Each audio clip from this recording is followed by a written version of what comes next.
The first time I saw him again, my breath caught like a hook snagged in my chest. Ethan Caldwell, the boy I'd tormented for years, stood on the edge of the football field, his broad shoulders cutting a silhouette against the dying sun.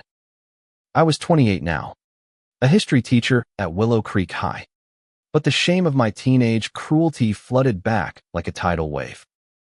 Back then, I was Liam Harper, the cocky kid next door who thought picking on Ethan quiet, skinny, always sketching in his notebook made me king of our suburban block in Willow Creek, Ohio. I'd mocked his soft voice, his gentle eyes, the way he'd blush and duck his head. It wasn't just teasing. It was relentless, cruel, a way to feel powerful when I felt small inside. Ethan never fought back. Not once. He'd just take it, his silence louder than my taunts.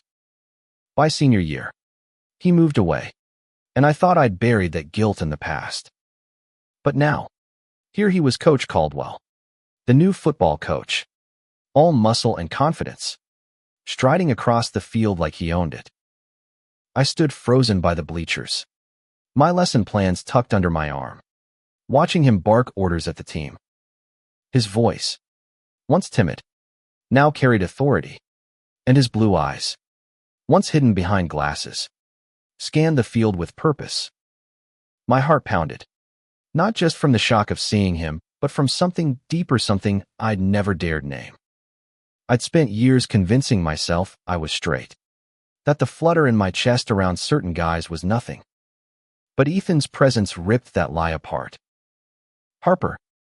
His voice cut through the autumn air, sharp and direct. I flinched, my papers nearly slipping.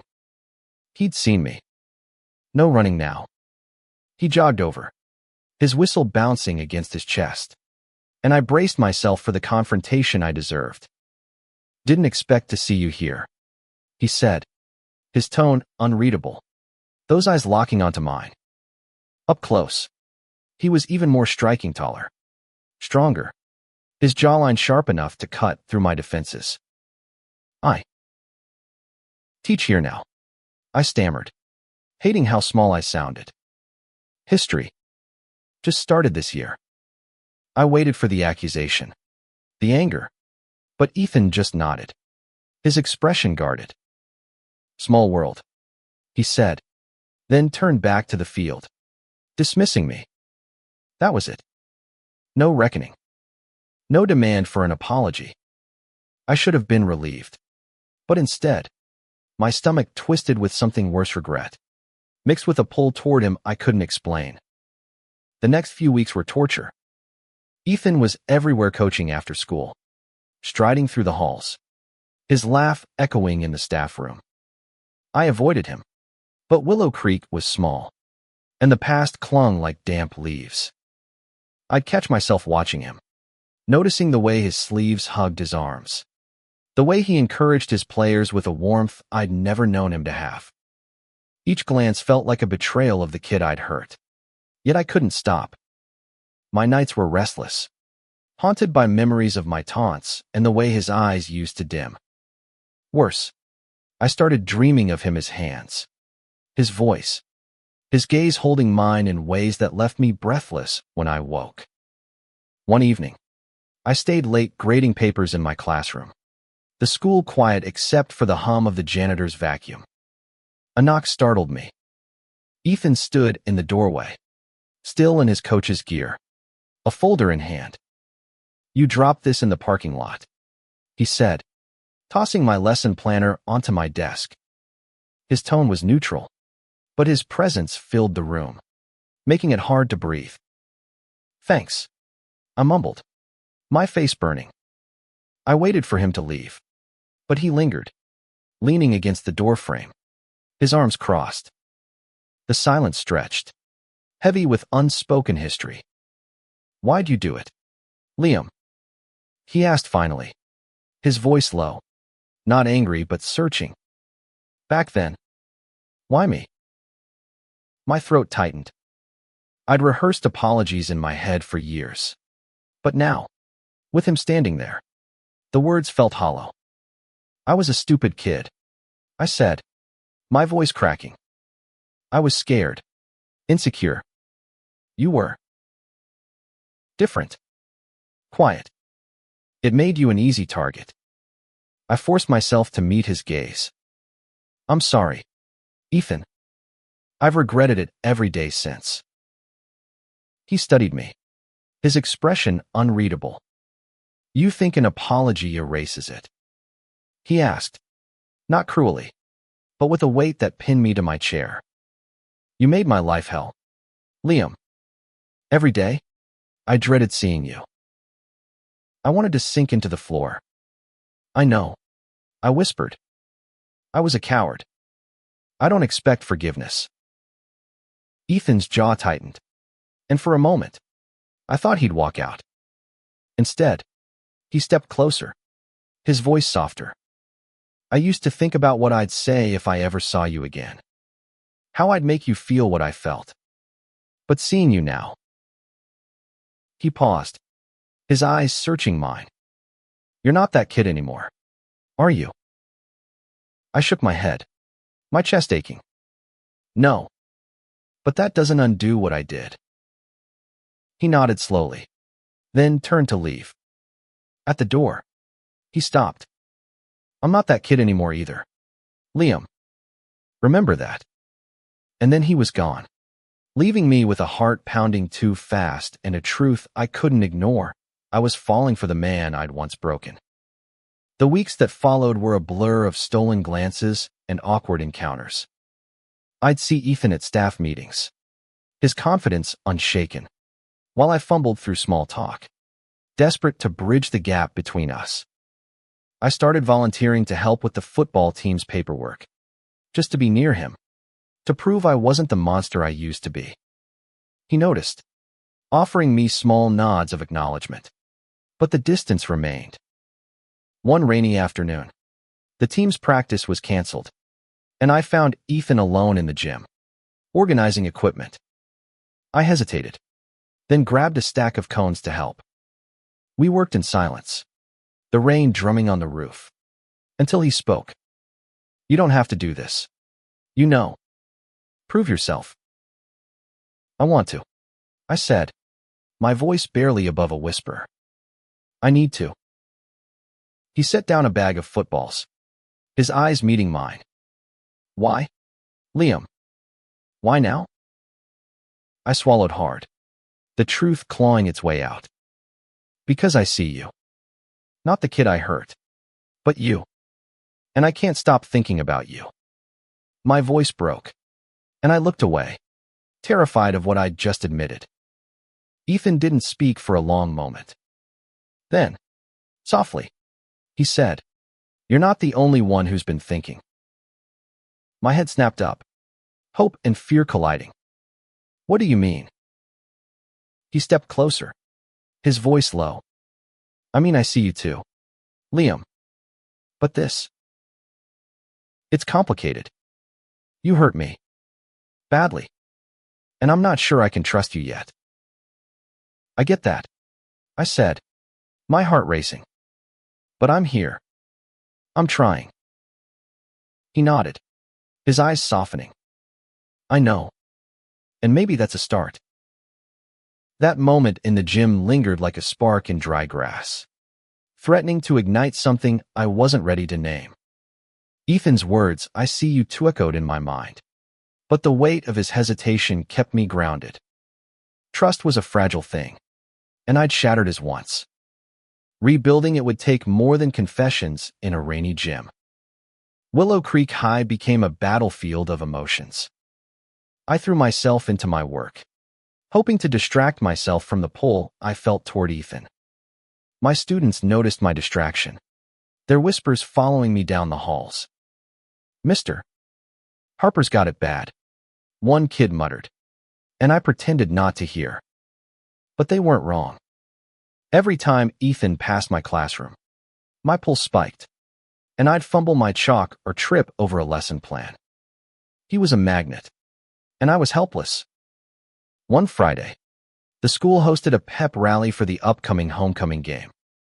The gym was a riot of school colors, blue and gold streamers. Cheering students. The band blaring off-key. I stood in the back, arms crossed, trying to blend into the chaos. Ethan was at the center, rallying the football team, his voice cutting through the noise. He wore a fitted jacket that hugged his frame, and I hated how my eyes lingered. When he introduced the team captain, a lanky kid named Jake, he caught my gaze across the gym. For a split second, his smile faltered, and I saw something raw: vulnerability. Maybe. Or recognition. Then he turned away, and I was left clutching my clipboard like a lifeline. After the rally, I found myself in the staff lounge, nursing a coffee. Ethan walked in, his jacket off, sleeves rolled up to reveal forearms that made my mouth dry. "You hiding back here?" he asked, grabbing a water bottle from the fridge. "Just decompressing," I said, forcing a smile. "Big night for you. Homecoming and all." He shrugged, leaning against the counter. "It's just a game. The kids are what matter." His sincerity caught me off guard. The Ethan I'd known was quiet, withdrawn. This Ethan was a leader, someone who cared deeply. It made my guilt sharper, but it also made me want him more. "You're good with them," I said, meaning it. "They look up to you." He studied me, his blue eyes piercing. "You're not so bad yourself, Harper.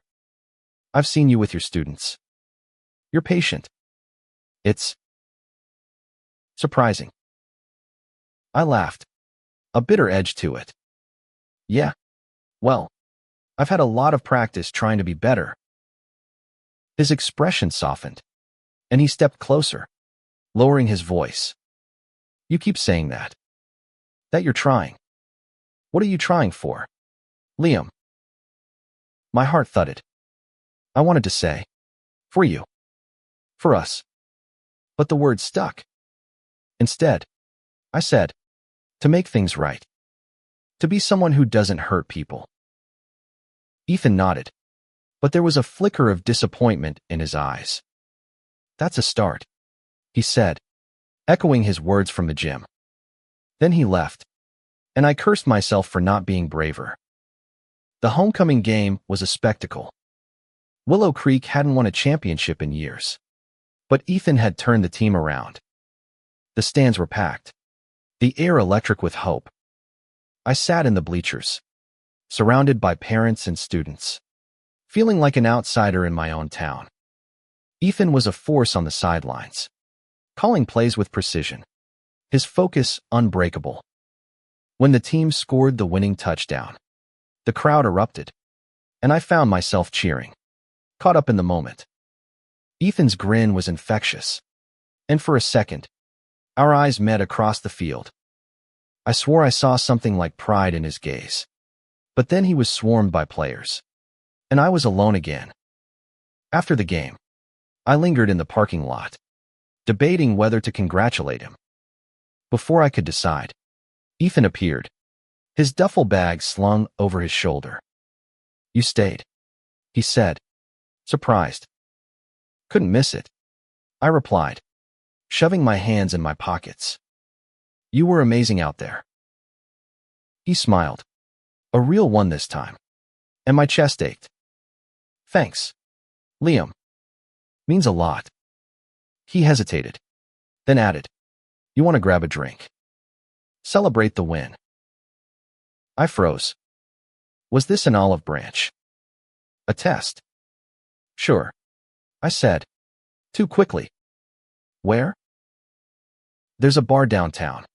Rusty's. Meet me there in an hour." I nodded, my mind racing. An hour later, I sat in a dimly lit booth at Rusty's, nursing a beer. Ethan walked in, his presence commanding even in jeans and a t-shirt. We talked about the game, the school, the town. For the first time, it felt easy, like we were just two guys, not a bully and his victim. But the past was never far away.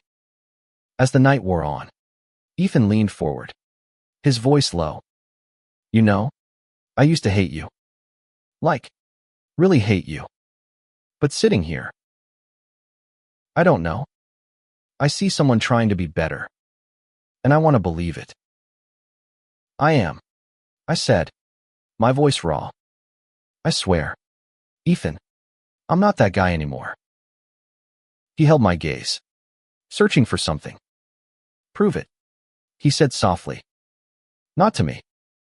To yourself. I didn't know how to respond, but the challenge lit something inside me.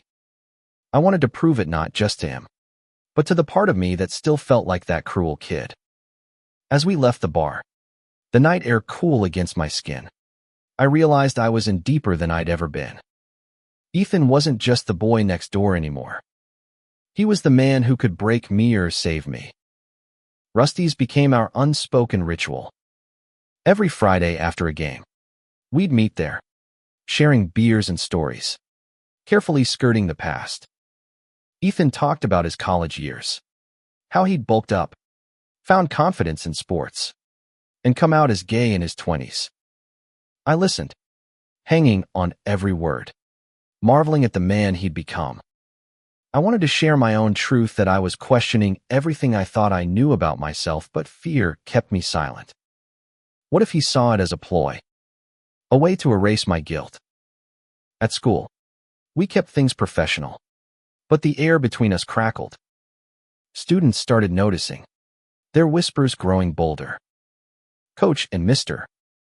Harper are tight, one kid said, and I blushed, hoping Ethan hadn't heard. But he had. During a staff meeting, he caught my eye and smirked, a playful glint that made my stomach flip. It was dangerous, this dance we were doing, but I couldn't stop. One chilly October evening, Ethan asked me to help with a team fundraiser car wash to raise money for new uniforms. I agreed, desperate for any excuse to be near him. The day was a mess of soap suds and laughter. Students spraying each other with hoses while Ethan and I worked side by side. His arm brushed mine as we scrubbed a pickup truck, and I froze, the contact sending heat through me. He didn't pull away, and for a moment, I thought he might lean closer. But then Jake, the team captain, doused us with water, and the moment broke in a burst of laughter. As we dried off, Ethan handed me a towel, his fingers lingering on mine. You're not so bad when you're not being a jerk, he teased, but his eyes were soft, searching. I'm trying, I said, echoing our old refrain. You make it easy. His smile faded, replaced by something intense. Careful, Liam, he said quietly. You're making this harder than it needs to be. I wanted to ask what he meant, but a parent interrupted, asking about the fundraiser totals. The moment slipped away, but it left me reeling. Was he feeling it too? Or was I reading too much into his kindness? The next week, I found a note slipped under my classroom door. In Ethan's neat handwriting, it read, "Meet me at the field after practice. We need to talk." My heart raced with equal parts hope and dread. When I arrived, the field was empty, the stadium lights casting long shadows. Ethan stood by the goalpost, his hands in his pockets, his expression unreadable. I've been thinking, he said as I approached. About us. About this thing between us. I swallowed, my mouth dry. Yeah. He stepped closer, his voice low. I'm not gonna lie, Liam. I feel something, but I don't know if I can trust it. You hurt me, and I've spent years building walls because of guys like you. I need to know this is real. It's real, I said, my voice shaking. Ethan, I've never felt like this before. Not with anyone. I know I don't deserve a chance, but I'm begging for one. He studied me, his eyes searching for lies. You're not straight, are you? He asked bluntly. I froze, the question hitting like a punch. I'd spent years dodging that truth. But standing there, under his gaze, I couldn't lie. No, I whispered. I don't think I am. The admission hung between us, heavy and raw. Ethan's expression softened, but he didn't move closer. That's a big thing to figure out, he said. And I'm not sure I can be part of that journey. Not yet. I nodded, my chest tight. I understand. But I'm not going anywhere. He gave me a small, sad smile. We'll see. The rest of the month was a blur of longing and restraint. I threw myself into my teaching, trying to focus on my students. But Ethan was always there, a constant pull. I started journaling, pouring out my feelings, guilt, desire, hopey and messy scrawls. It helped, but it didn't ease the ache. I wanted him, not just as a friend or a redemption arc, but as something more, something I was terrified to name. One night, after a particularly brutal loss for the team, Ethan showed up at my apartment. He looked exhausted, his eyes red-rimmed. Can I come in? He asked, his voice rough. I stepped aside, my heart pounding. He sat on my couch, head in his hands. Rough game, I said, trying to keep things light. It's not the game, he said, looking up. It's you. I can't stop thinking about you, Liam, and it's driving me crazy. My breath caught. Ethan, no, let me finish, he said, standing. I want to hate you. I should hate you. But every time I see you, I see someone who's trying, who's hurting, who's real. And I'm scared, because I want this too. I stepped closer, my hands trembling. Then let's be scared together, I said, my voice barely a whisper. For a moment, I thought he'd kiss me. His eyes dropped to my lips, and the air between us hummed. But then he stepped back, shaking his head. I need time, he said. This is too much. He left, and I stood there, alone, my heart a tangled mess of hope and fear. I knew one thing for sure, I wasn't giving up. Time didn't make things easier. Ethan's confession hung over me like a storm cloud, promising both rain and relief, but delivering neither. I saw him every day at school, at Rusty's, in my dreams, but the distance between us grew. He was polite, professional, but the warmth I'd glimpsed was gone, replaced by a guarded caution that cut deeper than his anger ever could. I tried to give him space, to respect his need for time, but it was agony. I'd catch myself staring at him during faculty meetings, memorizing the way his hands moved when he talked, the way his laugh softened the room. My journal filled with unsaid words, apologies, confessions, please. I was falling harder, and it terrified me. I'd never been in love, never let myself consider it. But Ethan was rewriting everything I thought I knew. November brought colder air and shorter days, mirroring the chill in our interactions. I focused on my students, pouring my energy into lessons about the Civil War, hoping to drown out the ache. But one afternoon, as I was packing up, Jake, the team captain, lingered in my classroom. Mr. Harper, can I ask you something? He said, shifting nervously. Sure.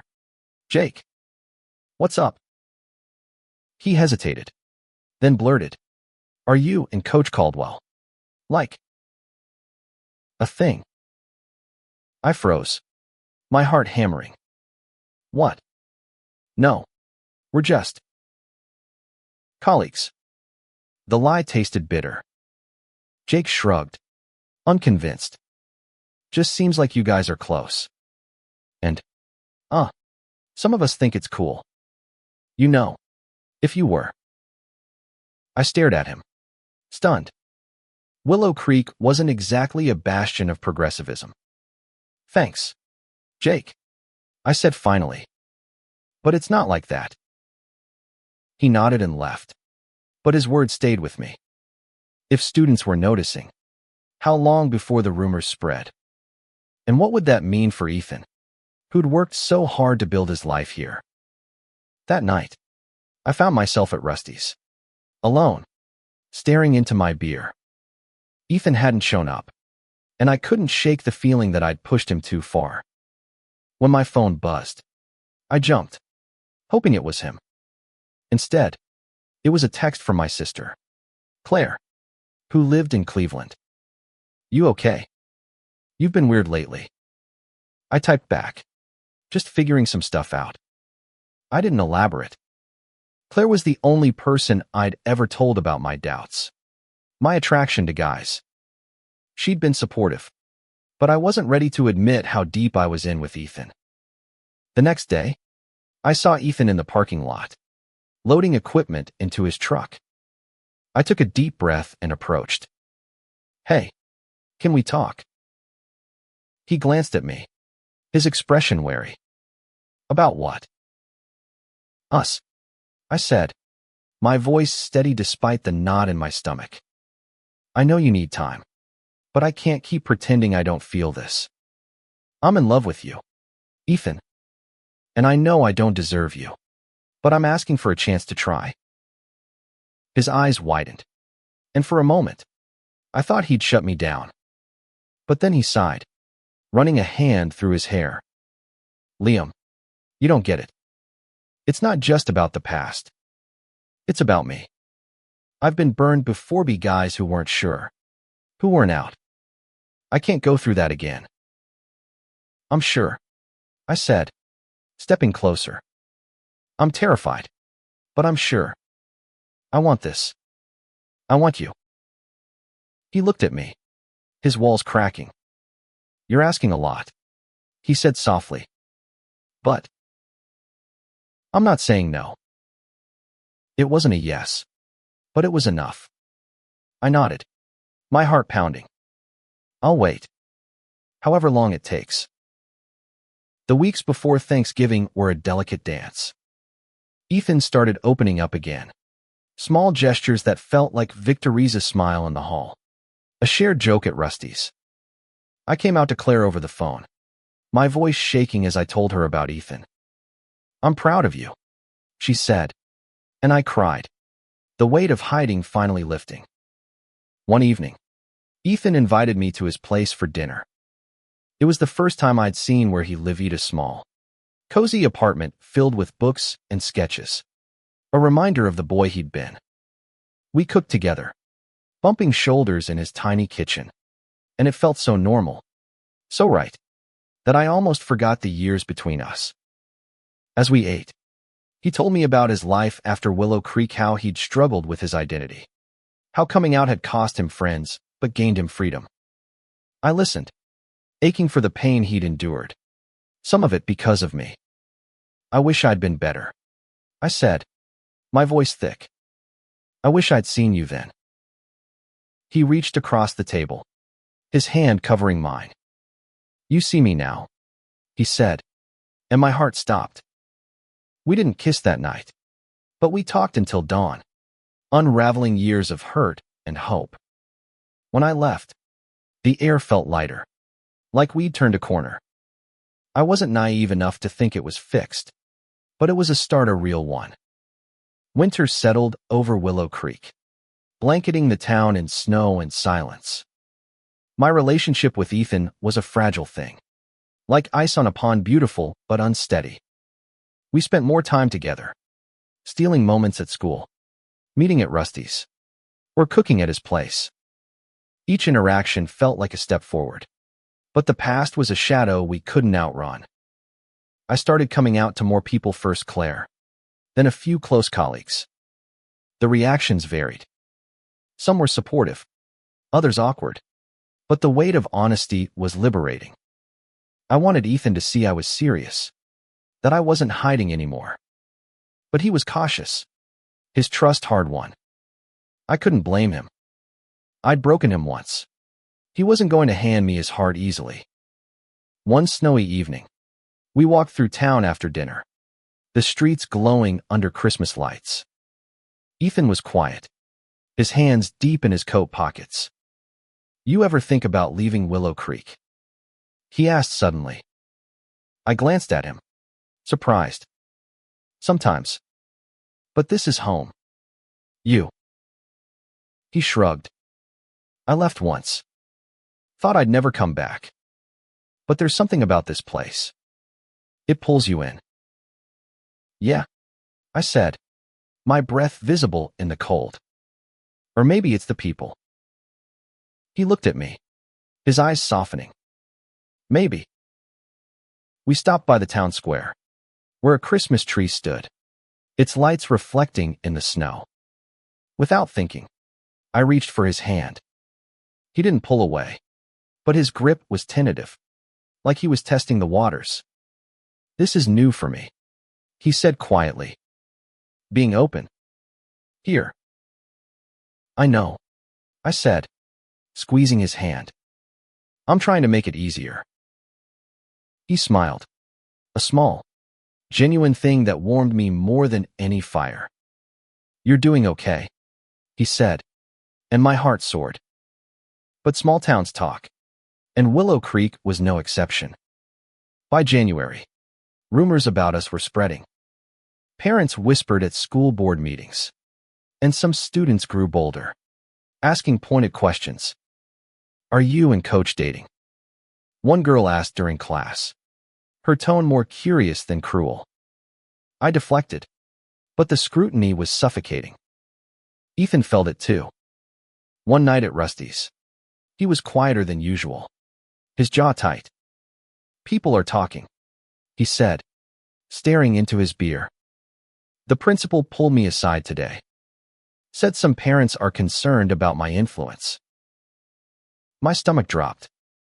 "That's bullshit. You're the best coach they've got." He laughed bitterly. "Doesn't matter. Small towns, small minds. I've dealt with this before, but it still stings." I reached for his hand under the table, not caring who saw. "We'll get through this. Together." He looked at me, his eyes searching. "You sure you're ready for that, Liam? This could get ugly." "I'm ready," I said, meaning it. "I'm not hiding anymore." The next day, I went to the principal, Ms. Carter, and came out officially. I told her about Ethan, about us, and made it clear we weren't breaking any rules. She was supportive, but warned me about the community's reaction. "Be careful," she said. "Not everyone's as open as they should be." She was right. The next week, a group of parents demanded a meeting, questioning Ethan's suitability as a coach. I sat in the back, my blood boiling, as they threw around words like inappropriate and role model. Ethan handled it with grace, his voice steady, but I could see the hurt in his eyes. When it was my turn to speak, I stood, my voice shaking but firm. "Coach Caldwell is the best thing that's happened to this team," I said. "And if you're judging him for who he loves, you're judging me too. We're not hiding, and we're not ashamed." The room went silent. Ethan's eyes met mine, and for the first time, I saw pride there, not pain. The meeting ended with no action taken, but the tension lingered. Ethan found me later, his voice low. "You didn't have to do that." "Yeah, I did," I said. "I'm done letting you fight alone." He pulled me into a hug, his arms strong and warm, and for the first time, I felt like we were in this together. The road ahead was rocky, but we'd face it side by side. The school board meeting was a turning point, but not a resolution. Willow Creek's whispers grew louder, and Ethan and I became a lightning rod for the town's divides. Some supported us students like Jake, who started a petition to keep Ethan as coach. Colleagues who offered quiet encouragement. Others were less kind, Anonymous notes appeared in my mailbox, calling me a disgrace. Ethan's truck was keyed. The word fag scratched into the paint. Each blow hurt, but seeing Ethan's pain was worse. He'd fought so hard to be himself, and now he was paying for it again. We leaned on each other, finding strength in stolen moments. Late-night talks at his apartment, his head on my shoulder as we watched old movies. Quiet walks where we didn't need words, just the comfort of each other's presence.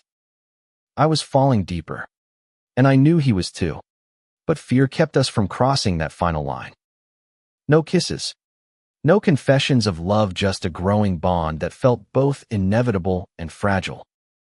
One February night, after a particularly vicious parent email, Ethan showed up at my place, his eyes stormy. "I'm thinking about leaving," he said, pacing my living room. "This town, it's suffocating." My heart sank. "You can't. The team needs you. I need you." He stopped, his gaze piercing. "Do you, Liam? Because this isn't just about us. It's about surviving a place that doesn't want us here." "Then we fight," I said, my voice fierce. "We stay, and we show them we're not ashamed." He looked at me, his walls crumbling. "You've changed," he said softly. "The old Liam would have run." "I'm not him anymore," I said, stepping closer. "I'm here. For you." He closed the distance, his lips meeting mine in a kiss that was both tender and desperate. It was my first kiss with a man, with anyone who mattered this much, and it felt like coming home. When we pulled apart, his forehead rested against mine, his breath uneven. "This doesn't fix everything," he whispered. "I know," I said, my hands on his face. "But it's a start." Our relationship shifted after that. We were careful at school, but in private, we let ourselves feel. Kisses in his kitchen, hands intertwined on his couch, whispered confessions in the dark. I told him I loved him one night, my voice trembling, and he said it back, his eyes shining. It was terrifying and perfect, a love I'd never known I could have. But the town didn't let up. By March, the school board was considering Ethan's contract renewal, and the opposition grew louder. We prepared for another fight, gathering support from students, parents, and even some local businesses. Jake and his teammates organized a rally, their signs reading, "Keep Coach Caldwell," and "Love is love." Seeing those kids stand up for us, for Ethan, brought tears to my eyes. The night before the board meeting, Ethan was quiet, his hands fidgeting. "What if we lose?" he asked, his voice small. "Then we keep going," I said, pulling him close. "Together." He nodded, his arms tightening around me. "I love you, Liam. No matter what." "I love you too," I said, and we held each other, bracing for the storm. The school board meeting was packed, the air thick with tension. Ethan sat beside me, his hand brushing mine under the table, a silent anchor. The room was divided, supporters in blue and gold, opponents clutching their signs like weapons. I'd never been so nervous, but Ethan's steady presence kept me grounded. When it was time to speak, Ethan stood, his voice calm but powerful. He talked about his dedication to the team, his love for coaching, and his right to live authentically. "I'm not here to change your minds," he said. "I'm here to do my job and be who I am. If that's a problem, it's not mine." The crowd murmured, some nodding, others glaring. I spoke next, my voice shaking but resolute. "I used to be someone who hurt people like Ethan," I admitted, my eyes on him. "But he taught me what it means to be brave, to be honest. He's the best man I know, and this town is lucky to have him." Jake and his teammates spoke too, their passion moving the room. By the end, the board voted to renew Ethan's contract, but it was too close.